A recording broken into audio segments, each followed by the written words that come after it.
2 ans de mesures racistes et anti-ouvrières. Hollande pave la voie à la réaction et aux fascistes. Le bolchevique, numéro 208, juin 2014. Nous reproduisons ci-après l'exposé de notre camarade Myriam Morin lors du meeting de l'ALTF du 17 avril à Paris, revue pour publication. J'aimerais commencer ma présentation en vous montrant spécialement 2 titres de la première page du bolchevique. Le numéro de mars 2012, élection 2012. Aucun choix pour les travailleurs, et le numéro de décembre dernier, austérité, matraquage raciste, expédition militaire néocoloniale. À bas le gouvernement capitaliste de Hollande Duflot, pour un gouvernement ouvrier. Mais en 2012, le NPA, le Front de gauche de Mélenchon et du PCF, etc., des bureaucrates syndicaux de premier plan comme Bernard Thibault, alors chef de la CGT, tous avaient appelé à battre Sarkozy lors des élections présidentielles, c'est-à-dire à voter Hollande. On a maintenant le résultat sous les yeux. Une montée sinistre des fascistes non seulement dans les urnes, mais aussi des attaques de ces bandes homophobes et racistes dans la rue, un redoublement de la terreur raciste des flics et des attaques sans précédent contre le droit du travail, le démantèlement de la sécurité sociale, etc. Tout ce que Sarkozy avait promis aux capitalistes en 2007 et n'avait pas réussi à faire, Hollande est en train de l'accomplir. Avec la complicité ouverte de la direction de la CFDT et, à peine masquée, de celle de la CGT. Sous Sarkozy, des millions de personnes étaient descendues dans la rue contre les attaques visant les retraites. Hollande, lui, a fait passer à 43 annuités la condition de base pour avoir droit à une retraite, elle-même réduite par rapport au plan Sarkozy, et il a réussi à nous en fournir ça sans pratiquement la moindre protestation. Vous avez dû voir les annonces de Valls hier soir en matière de blocage des retraités, autre manière de prendre 50 milliards supplémentaires aux travailleurs pour les donner aux capitalistes français. À bas le gouvernement capitaliste de Hollande. Alors on entend ces derniers temps la question. Est-ce encore un gouvernement de gauche ? La question est mal posée. Qu'il soit de gauche ou de droite, le problème c'est que ce gouvernement est un gouvernement capitaliste. Tout comme l'était le gouvernement héros avant lui. Il est là, pour assurer par la force de ses flics et autres bandes d'hommes armés la pérennité du système d'exploitation capitaliste. Pour nous, marxistes, la société n'est pas divisée entre droite et gauche, mais en classes sociales, les 2 classes fondamentales, par le rôle qu'elles jouent dans la production, sont la bourgeoisie et le prolétariat, la première exploitant le second par l'esclavage salarié. En période de crise, on ferme les usines, et on met l'échange à cher alors même que les ouvriers ne peuvent plus se payer de quoi se vêtir ni se nourrir correctement. Il y a d'un côté accumulation effrénée, de l'autre paupérisation croissante et misère. C'est un système irrationnel, dont les décideurs bourgeois sont incapables de prévoir les inévitables crises cycliques, encore moins de les combattre, et qui amène en fin de compte les États à la guerre, car la guerre est la seule manière d'établir les rapports de force exacts entre rivaux et concurrents. On ne peut pas réformer un système aussi pourri à la racine, on ne peut pas le rafistoler en essayant de le gérer d'une manière un tout petit peu plus favorable pour les ouvriers. Il faut le renverser par une révolution socialiste prolétarienne. La gauche au pouvoir, c'est simplement une autre manière de gérer le capitalisme, où l'on essaie de nourrir les ouvriers, à défaut de pain, avec de belles paroles sur un juste partage des sacrifices. Cela paralyse la classe ouvrière, puisque celle-ci reçoit les coups d'un gouvernement sur lequel elle avait compté pour la protéger un minimum des capitalistes. Et loin de préparer automatiquement un regain des luttes, cela a un effet profondément démoralisateur. PG, PCF, NPA et même l'eau. La responsabilité des réformistes. Les quelques illusions qu'il pouvait y avoir vis-à-vis du PS, car les gens avaient surtout voté contre Sarkozy, sont bien tombées. Les municipales se sont soldées par une débâcle pour ce parti. L'abstention dans la classe ouvrière, parmi les employés et les jeunes, a dépassé tous les records, Et cela alors même que les éléments politiquement les plus arriérés, eux, se mobilisaient pour voter à droite, et, de plus en plus, pour les fascistes. Le PS a perdu pas loin du tiers de ses mairies, en dépit de la progression du Front National, qui a gêné électoralement la droite parlementaire. Mais le PCF a été entraîné également dans la tourmente. Il a perdu environ le quart de ses mairies. Le parti de gauche a perdu un certain nombre aussi des quelques mairies qu'il avait emportées du PS lors de la scission de Mélenchon en 2008. Quant au NP et à l'eau, leurs résultats ne sont guère brillants. Évidemment pour l'eau, la comparaison avec leurs résultats de 2008 est difficile à faire, vu qu'il y a 6 ans, ils étaient dans des dizaines de municipalités carrément, sur la liste du maire PCF ou PS, ou sur d'autres listes de ce genre, de petites alliances locales avec des partis capitalistes, comme les radicaux de gauche, les Verts ou les chevènementistes, à Belfort par exemple. En tout cas, une chose est claire. Aucune de ces organisations, là où elle a pu présenter une liste, n'a été vue comme une alternative de gauche au hollandisme. Et pour cause, vu qu'ils avaient aidé à porter Hollande au pouvoir. En lisant l'Anticapitaliste, le journal du NPA, on aurait peine à croire aujourd'hui qu'ils avaient appelé à battre Sarkozy en 2012, c'est-à-dire qu'ils avaient voté Hollande.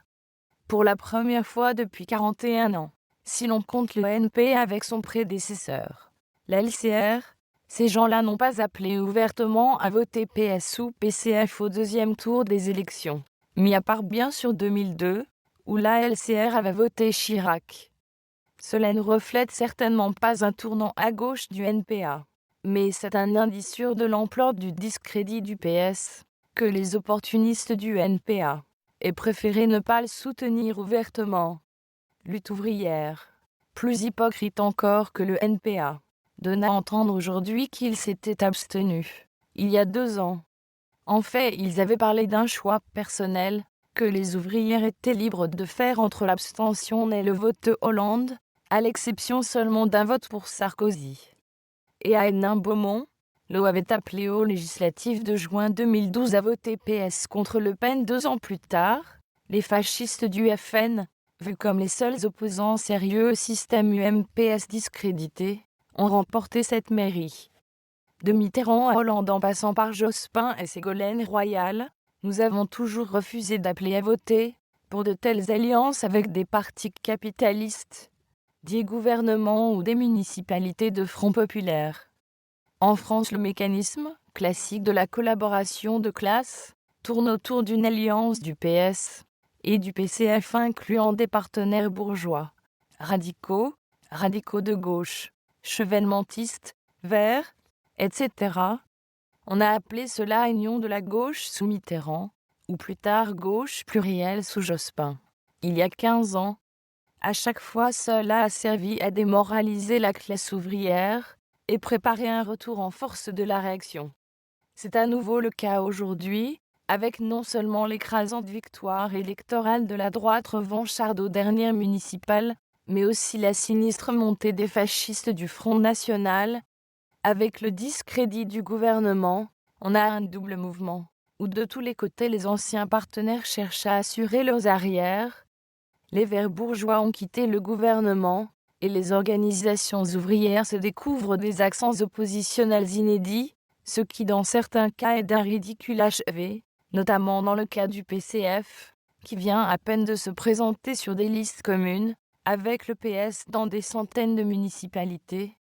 Quant au PS lui-même, Hollande, qui était déjà à l'aile droite du Parti socialiste, a décidé après sa défaite électorale de promouvoir Manuel Valls, qui ne rêve depuis des années que de transformer le PS en parti bourgeois pur et simple.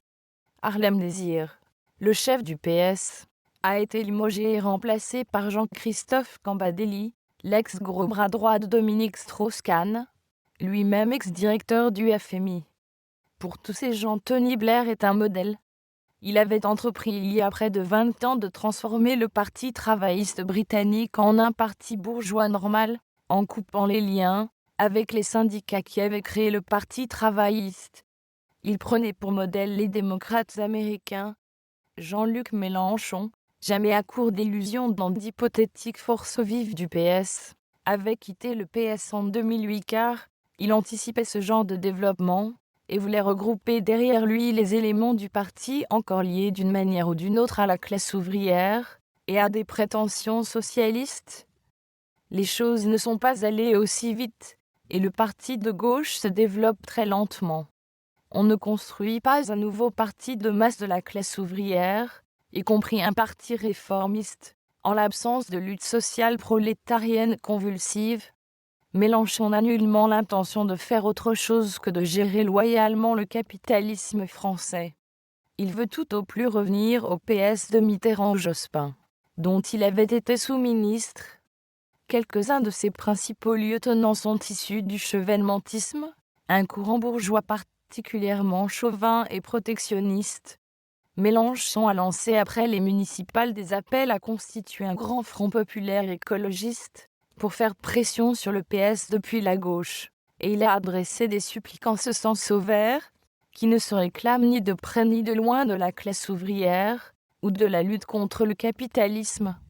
La dernière grande manifestation du front de gauche, le 12 avril, était bien typique de la perspective politique des partis de gauche, PCF, NPA, etc. Les mots d'ordre étaient du genre « Quand on est de gauche, on taxe la finance ».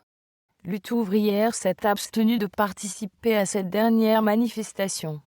Ils ont déclaré que ce n'était pas assez à gauche pour eux, car l'OA est un groupe communiste pur et dur. À eux d'expliquer alors pourquoi ils étaient par contre en première ligne, le 1er décembre aux côtés de Mélenchon et autres, qui réclamaient du gouvernement Hollande une révolution fiscale.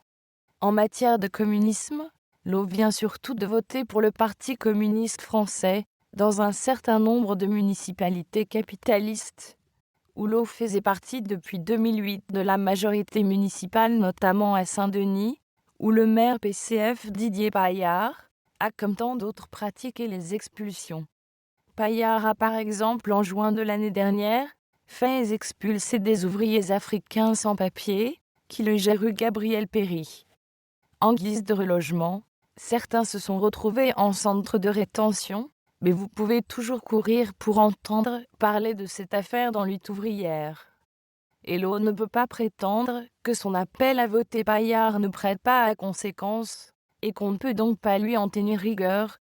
Paillard a été élu au deuxième tour contre le PS, avec 181 voix d'écart, alors que la liste Philippe Julien de l'OA en avait eu 363 au premier tour. Terreur raciste du gouvernement et montée des fascistes. François Hollande est un cynique adorateur de son père spirituel François Mitterrand. Comme Mitterrand au début des années 1980, Hollande a vu d'un bond, il a monté des fascistes du Front National. Il pensait que cela allait affaiblir la droite parlementaire, et ainsi sauver les positions électorales du PS. La manœuvre a échoué, parce que le discrédit du PS est d'une ampleur inédite. Dans nombre de municipalités, dont l'emblématique Marseille, que le PS avait espéré conquérir, il s'est retrouvé troisième derrière le FN.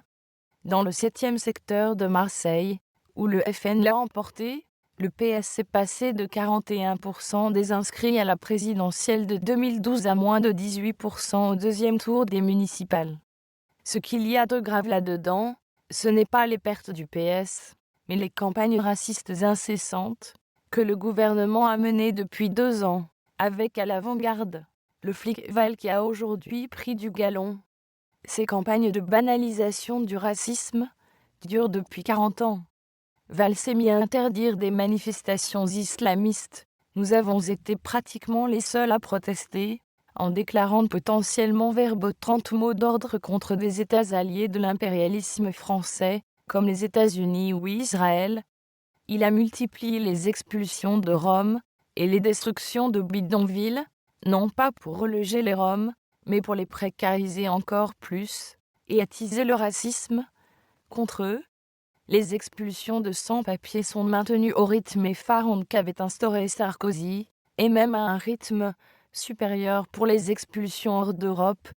Dans les cités, les flics continuent de marauder en toute impunité, avec chasse aux faciès et razzias, dans les logements sous couvert de lutte contre le trafic de drogue. On annonce un renforcement des contrôles dans les transports publics, avec la police de l'immigration derrière, pour rafler les sans-papiers. Plein droit de citoyenneté pour tous ceux qui sont ici. Ah bah les expulsions. Le mouvement ouvrier doit défendre les jeunes de banlieue contre la terreur raciste des flics. Eval a été envoyé à Forbach et dans d'autres villes dévastées par le chômage où le FN convoitait la mairie. Il y avait un article intéressant dans Le Monde, il y a quelques jours, 12 avril, qui montrait l'étroite corrélation entre le chômage, et non pas l'abstention mais le vote pour le FN. Comme toujours avec les fascistes, le FN recrutait à croître son audience parmi les chômeurs en voie de marginalisation sociale, et plus généralement parmi les petits bourgeois enragés par la crise, et le long de la Méditerranée, où il y a les anciens pieds noirs, qui sont pour beaucoup enragés même en période de prospérité. Val n'adore rien, comme caresser dans le sens du poil, le beauf raciste blanc et blanco, comme il l'appelle, et essayer de récupérer son vote. Officiellement, ça tournait à Forbach, et ailleurs avait pour but de combattre le FN. En réalité, ces discours de flics racistes ont contribué à légitimer le racisme du FN, qui a prospéré. Le FN a conquis une douzaine de municipalités, et plus de 1000 conseillers municipaux dans l'ensemble du pays, alors même que pleuvaient les révélations presque quotidiennes sur la présence sur ces listes de nervis fascistes, et de nazis avérés, de négationnistes, etc. Car c'est cela la vraie nature du Front National. Pour le moment, il a une posture de parti réactionnaire et raciste normal. Les premières décisions des nouveaux maires FN ont été tout à fait constitutionnelles. Par exemple, l'expulsion de la Ligue des droits de l'homme de ses locaux à Hénin-Beaumont. Mais la couche de vernis démocratique est bien fine. Les municipalités et les conseillers municipaux vont devenir autant de points d'ancrage pour recruter dans tout le pays un appareil de militants prêts au coup de poing contre les travailleurs, le jour où l'on considéra qu'ils se mettent à menacer l'ordre capitaliste.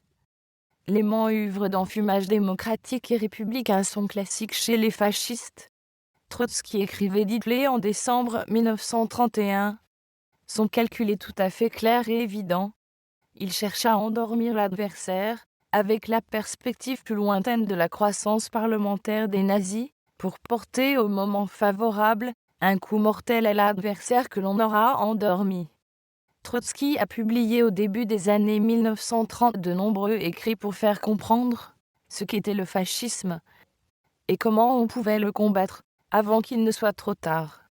Il écrivait notamment dans Comment vaincre le fascisme. Le régime fasciste voit son tour arriver lorsque les moyens normaux, militaires et policiers de la dictature bourgeoise, avec leur couverture parlementaire, ne suffisent pas pour maintenir la société en équilibre. À travers les agents du fascisme, le capital met en mouvement les masses de la petite bourgeoisie enragée, les bandes délinquants prolétaires déclassés et démoralisés, tous ces innombrables êtres humains que le capital financier a lui-même plongés dans la rage et le désespoir. La cause du fascisme, c'est l'incapacité de la démocratie capitaliste à résoudre les contradictions d'une société en crise et à rétablir un taux de profit acceptable pour les capitalistes. La petite bourgeoisie enragée, les chômeurs exclus du processus de production, sont mobilisés contre différents boucs émissaires minoritaires, juifs, immigrés, musulmanes voilés, roms, etc. Mais la véritable cible est le mouvement ouvrier organisé, qui doit être détruit complètement, comme cela a été le cas en Italie, dans les années 1920, et en Allemagne dans les années 1930.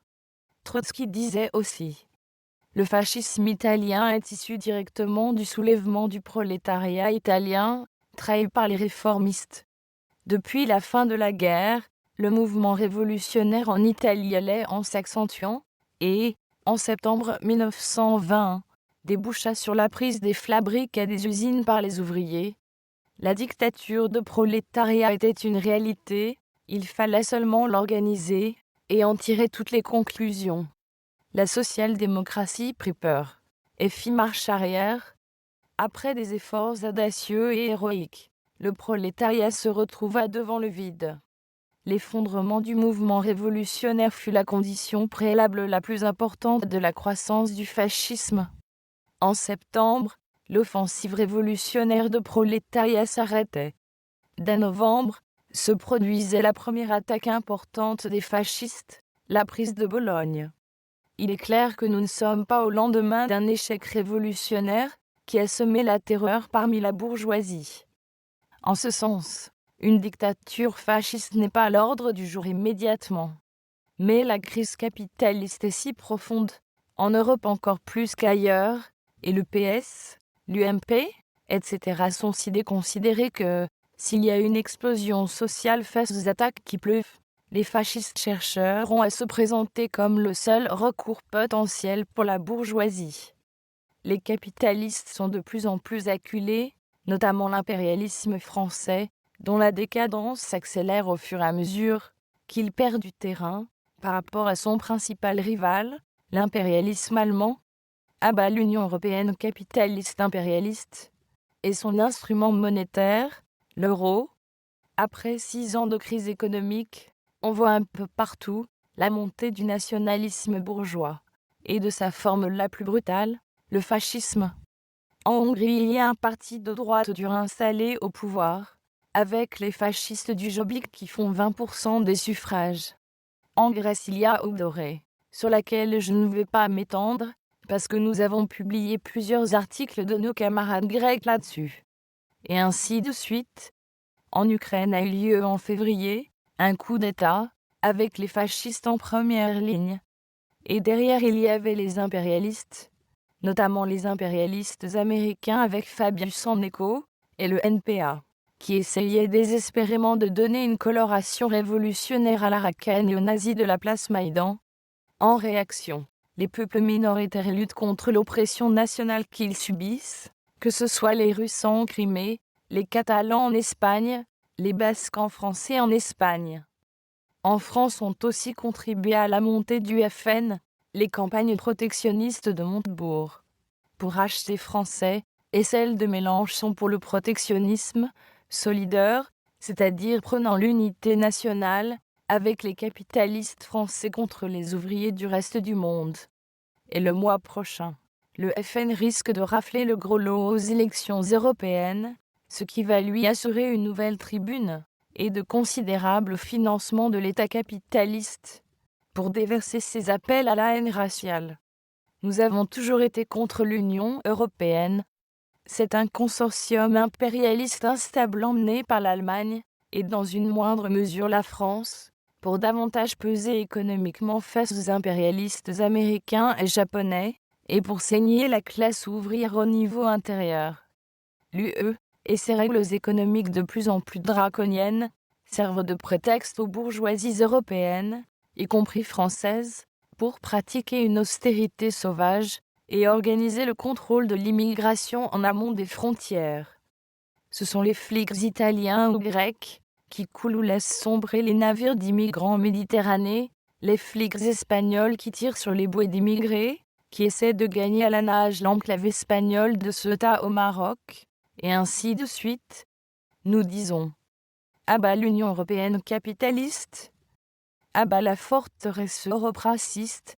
Pour les États-Unis socialistes d'Europe, la stratégie suicidaire des bureaucrates syndicaux contre les fascistes. Alors comment combattre le fascisme ? La classe ouvrière, qui est la cible ultime de cette racaille, a un intérêt direct à le faire. Aujourd'hui, les bandes fascistes sont encore relativement petites, et des mobilisations déterminées de la classe ouvrière pourraient faire rentrer dans son trou cette racaille. Nous avons mentionné dans le Bolchevique en septembre dernier comment en France, dans les années 1920, le jeune parti communiste mobilisait les forces issues des syndicats et de la jeunesse pour systématiquement empêcher les fascistes de tenir leurs meetings. Loin de terroriser les travailleurs, ce sont les fascistes qui se retrouvèrent à tâter le goût du pavé, ce qui a fini par donner à réfléchir aux fils à papa et autres paumés, qui se croyaient déjà un destin de surhomme aux ordres de leur furet. On ne les revit plus guère, jusqu'en 1934, Ce n'est pas que les syndicats aujourd'hui soient indifférents à la montée du FN, ni qu'ils soient aveugles au danger physique que représentent les fascistes. Ils sont confrontés dans les entreprises à cette racaille, qui s'enhardit à chaque provocation de Val. Ils comprennent comment le FN divise les travailleurs et les affaiblit face au patron. La question, c'est quelle est la réponse des bureaucrates face à cette situation? En janvier dernier a été lancée une campagne syndicale contre le FN. Il y a eu un grand meeting au siège de la CGT, le 29 janvier, avec les dirigeants de 3 fédérations syndicales, Thierry Lepant pour la CGT, Bernadette Croizon pour la FSU, et Annick Coupé pour Solidaire. Une plaquette intersyndicale de 100 pages sur papier glacé a été diffusée pour faire barrage syndical antifasciste. On y parle sans détour du meurtre de Clément Méric par les fascistes et d'un nombre croissant d'agressions. On ajoute que cette violence s'exprime de plus en plus sur le terrain physique. Mais on a beau chercher dans ces 100 pages de baratin sur la méchanceté du FN, la moindre ligne, pour préparer la classe ouvrière à affronter et stopper les fascistes dans la rue, c'est-à-dire là où ils terrorisent les personnes à la peau foncée, ou les couples homosexuels. Tout au plus trouve-t-on page 35, la déclaration suivante d'un bureaucrate de la CGT. En portant le fer contre la politique gouvernementale, nous contribuons à créer les conditions du retour à une politique de progrès social et à faire reculer le FN. En défendant au quotidien le service public de proximité, nous combattons un parti qui progresse particulièrement dans les zones où le service public a été mis à mal. Autrement dit, la seule chose à faire, c'est faire pression sur le gouvernement capitaliste de Hollande pour qu'il ralentisse la fermeture des perceptions et bureaux de poste, qu'il ouvre plus de commissariats de police, et peut-être qu'il augmente le SMIC et les prestations sociales.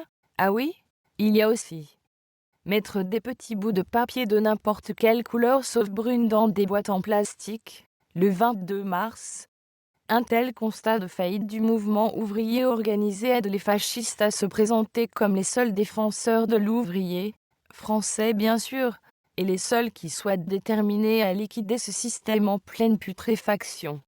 J'ai un exemple très concret à offrir. Vous savez probablement que nous avons un local à Rouen. Non loin de là, il y a une grosse usine Renault à Cléon, près de la ville d'Elbeuf.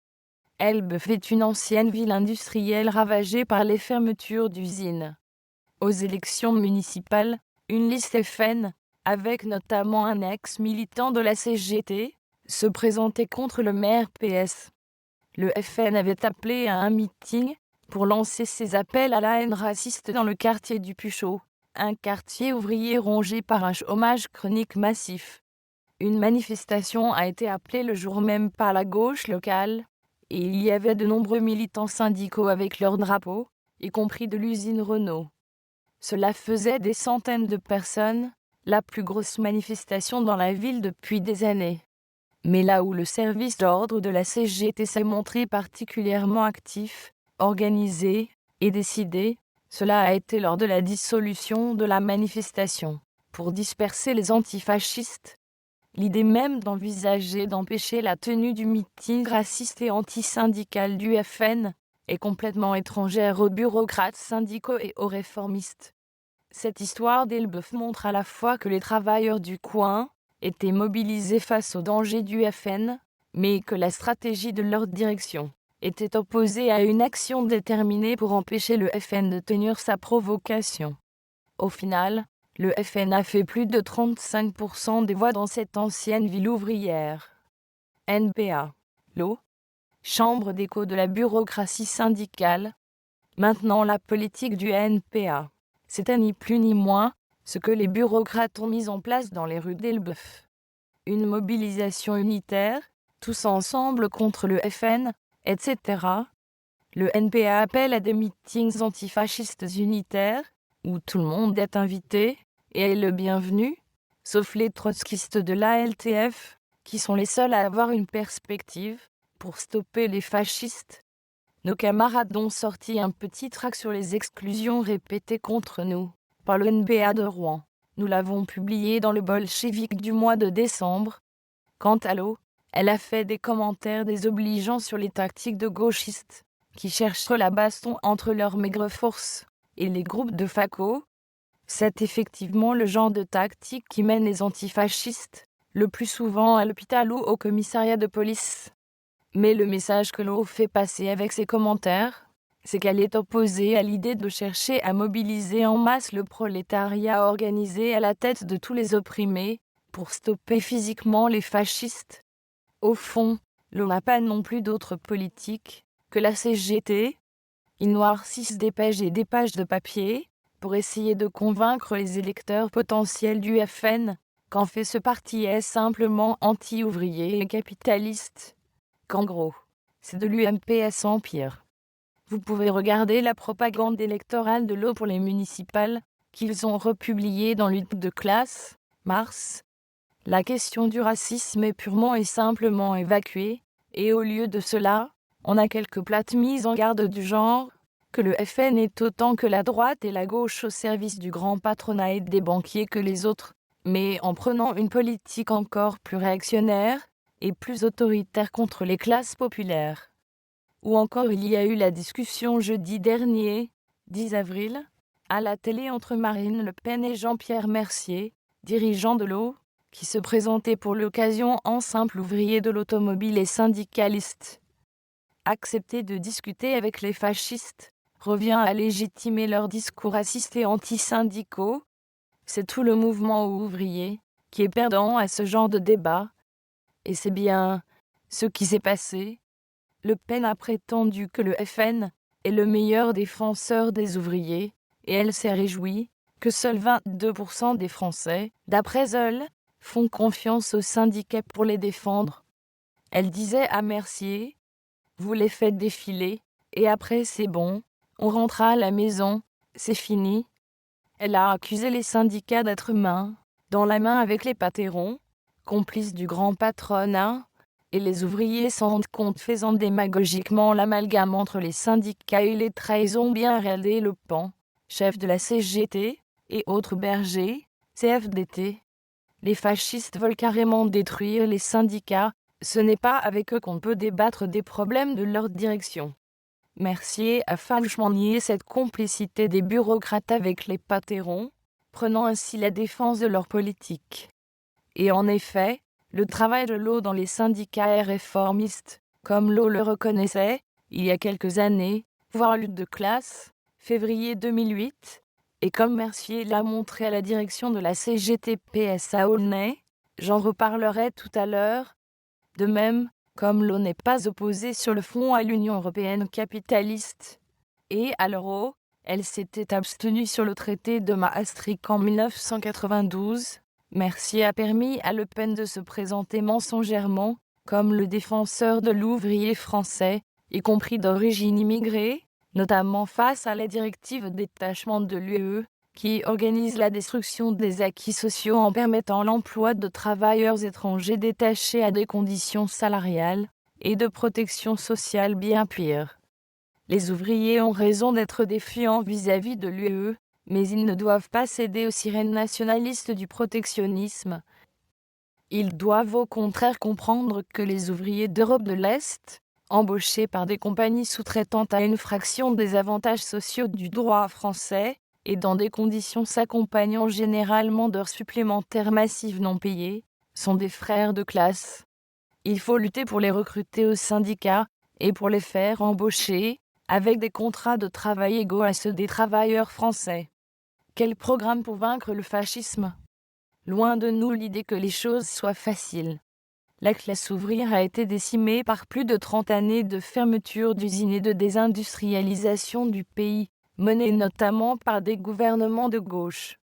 Et là où il reste des usines, les syndicats eux-mêmes sont terriblement affaiblis. Ils ne sont souvent plus que l'ombre de ce qu'ils avaient été. À force de trahison et de division syndicale entretenues par les patrons et par les bureaucrates, les travailleurs ont souvent perdu la compréhension qu'ils doivent s'organiser pour défendre leurs intérêts face aux attaques des capitalistes. APS à Aulnay, qui vient de fermer, la CGT dirigée par Lutte ouvrière, organisait peut-être 10% des travailleurs. La CGT était à la tête de la lutte contre la fermeture de l'usine. Des centaines de travailleurs ont courageusement fait grève pendant des mois, mais le plus haut fait d'armes, dont ce soit revendiqué Jean-Pierre Mercier, l'un des bureaucrates CGT, et dirigeant l'autre dont je viens de parler, a été d'organiser une intrusion surprise, dans une réunion de la direction du PS, afin de faire pression sur Moscovici, pour qu'il aide les ouvriers de Peugeot. Moscovici, c'était le ministre de l'économie, et député dans le Doubs se situe le siège historique de Peugeot. Autrement dit, l'un des obligés de la famille Peugeot, dans l'état-major du PS et du gouvernement. C'est sûr que ce genre de lutte, qui en plus est présenté comme exemplaire par l'eau, un groupe qui se prétend révolutionnaire et communiste, induit la démoralisation dans la classe ouvrière. Il faudrait en quelque sorte reconstruire les syndicats contre les directions réformistes qui ont mené la classe ouvrière de ce pays dans l'état où elle est. Une telle lutte doit être liée au combat pour gagner les ouvriers les plus avancés à un programme de transition qui fasse le pont entre les revendications immédiates de la classe ouvrière et la lutte pour le renversement du capitalisme par la classe ouvrière. Le fascisme est inhérent au capitalisme, et l'on ne pourra l'éradiquer qu'avec le renversement du capitalisme. La nécessité de l'autodéfense ouvrière face aux milices fascistes posera la question des milices ouvrières, embryon d'un futur pouvoir prolétarien. La lutte pour l'unité de la classe ouvrière exige de s'opposer, avec la plus grande intransigeance, à toutes les campagnes de division selon des lignes de clivage ethnique, racial ou sexuel. Il faut en finir avec les divisions entre CDI et CDD, stagiaires et autres intérimaires, et sous-traitants, y compris ceux qui viennent d'Europe de l'Est dans le cadre des directives européennes. Tous les travailleurs sur un site devraient bénéficier de la même grille de salaire, qu'elle est sur la plus favorable, et des mêmes avantages sociaux, et ils devraient pour cela être organisés dans un même syndicat industriel groupant tous les ouvriers d'un site. Les femmes doivent pouvoir disposer, elles aussi, de contrats à plein temps, ce qui pose la nécessité de crèches et garderies gratuites et de qualité, ouvertes 24 heures sur 24, avec des cantines accessibles à tous les enfants matin, midi et soir. Ces revendications paraissent élémentaires et de bon sens pour défendre les intérêts immédiats de la classe ouvrière, et pourtant elles se heurtent frontalement aux intérêts des capitalistes et aux intérêts des bureaucraties syndicales, rivales entre elles pour se partager les quelques miettes qui tombent de la table des capitalistes. Elles posent la question d'une nouvelle direction de la classe ouvrière, une direction révolutionnaire. C'est ce genre de question que poserait un parti révolutionnaire de type bolchevique. C'est le genre de parti pour lequel nous luttons. Nous ne prétendons pas être en mesure aujourd'hui d'avoir un impact significatif sur le cours des événements. Pourtant, c'est la seule perspective qui puisse mener les travailleurs de l'avant, et un jour elle aura une audience à la mesure de la radicalisation de la classe ouvrière en lutte. Pour que ce jour-là elle existe, il faut la tracer aujourd'hui. Les obstacles sont considérables.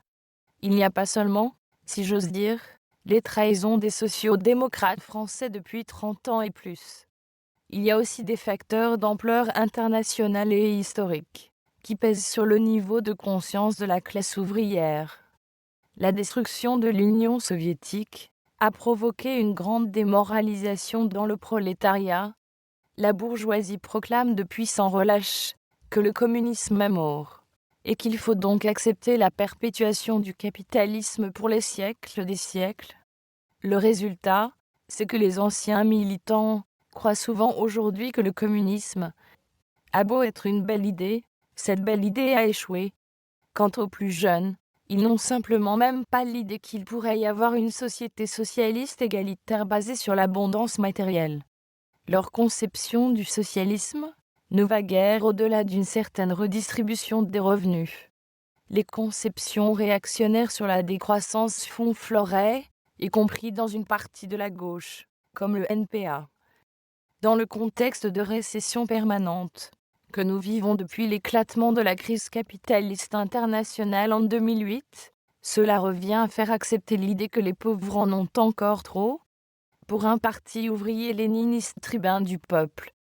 La régression des idées ne frappe pas seulement le mouvement ouvrier organisé. Toutes les couches de la population sont concernées, même si le phénomène est inégal et qu'il n'est pas éternel. On voit aussi parmi les opprimés la résurgence de toutes sortes de préjugés arriérés. Il y a une résurgence de la pratique de l'islam, y compris sous ses formes les plus obscurantistes. Respect strict de l'alimentation halal, port du foulard islamique, pratique généralisée du ramadan, fréquentation régulière de la mosquée. Comme l'expliquait Karl Marx, il y a plus de 150 ans, la religion est l'âme d'un monde sans séure, la promesse consolatrice d'un au-delà, pour un ici-bas de souffrance et d'oppression. Un certain nombre d'imams ont activement mobilisé à Paris et Lyon notamment, pour les manifestations contre le droit au mariage des homosexuels. On a vu ainsi des contingents de Maghrébins au milieu de la lie de la société bourgeoise française. Fascistes, politiciens UMP, catholiques intégristes prêts à toutes les croisades contre l'islam. Les trahisons des sociaux-démocrates et des bureaucrates syndicaux font qu'aujourd'hui, il n'est plus du tout automatique pour les populations issues de l'immigration africaine ou nord-africaine de voir du côté du mouvement ouvrier, ou de la gauche en général, une force qui les défende. Il y a maintenant des politiciens de droite issus de l'immigration maghrébine et africaine. Même les fascistes, comble de l'ironie vu leur programme de terreur raciste, obtiennent des voix et recrutent dans ces couches. Dieudonné et son partenaire national-socialiste Alain Soral y excitent les préjugés anti-juifs et homophobes, et elle contribue ainsi à présenter comme une alternative envisageable les antisémites du Front National. Nous avons écrit tout un article dans le dernier bolchevique contre Dieudonné, pour mettre en garde contre cet individu.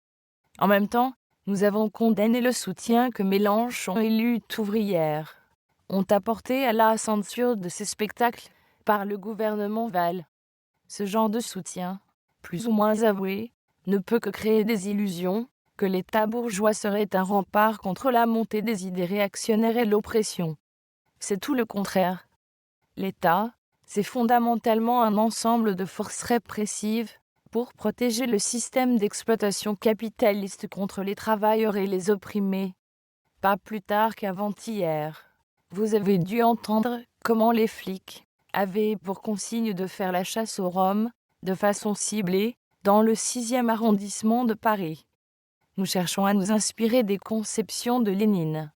Il a construit le parti bolchevique en s'opposant à toute manifestation de l'oppression capitaliste, quelle qu'en soit la victime, que ce soit des juifs, des étudiants, des sectes religieuses, des minorités nationales, et en cherchant à mobiliser la classe ouvrière et les opprimés sur ces questions, pour montrer à tout la portée émancipatrice de la lutte prolétarienne pour le socialisme. Notre tâche, c'est aujourd'hui de maintenir le programme révolutionnaire que nous avons hérité directement de nos prédécesseurs révolutionnaires, et fondamentalement des bolcheviks de Lénine et Trotsky. C'est à cette condition que nous pourrons gagner l'avant-garde de la classe ouvrière au seul programme qui puisse nous donner la victoire lors des soulèvements révolutionnaires qui un jour se produiront,